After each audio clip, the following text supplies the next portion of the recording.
Facilitar o acceso ás novas tecnoloxías e rachar coa fenda digital. Este é o obxectivo do proxecto Xeración D, que estes días desprega a súa frota de unidades móviles pola provincia da Coruña. Unha delas recalou en Rianxo, onde moitos veciños teñen ocasión de mellorar as súas competencias digitais a través de talleres e actividades. Isto é unha iniciativa para chegar as tecnoloxías ás persoas, sobre todo máis maiores. Entonces nos ofrecemos cursos desde a plataforma de Xeración D e aparte aquí facemos actividades, facemos xogos relacionados un pouco cas tecnoloxías.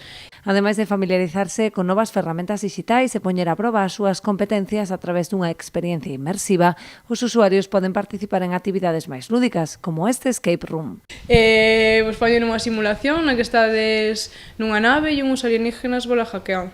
Entonces hai que responder unhas preguntas que teñen relación co mundo digital e despois, mediante unhas pistas, atopar uns códigos que están escondidos por aquí, por o autobús. A experiencia da Xeración D non remata aquí, posto que o proxecto ofrece aos visitantes a posibilidade de matricularse en talleres online para afondar no coñecemento dos buscadores de internet, redes sociais, ciberseguridade ou xestións online, entre outros, co fin de aprender a manexarse día a día nunha sociedade cada vez máis digitalizada.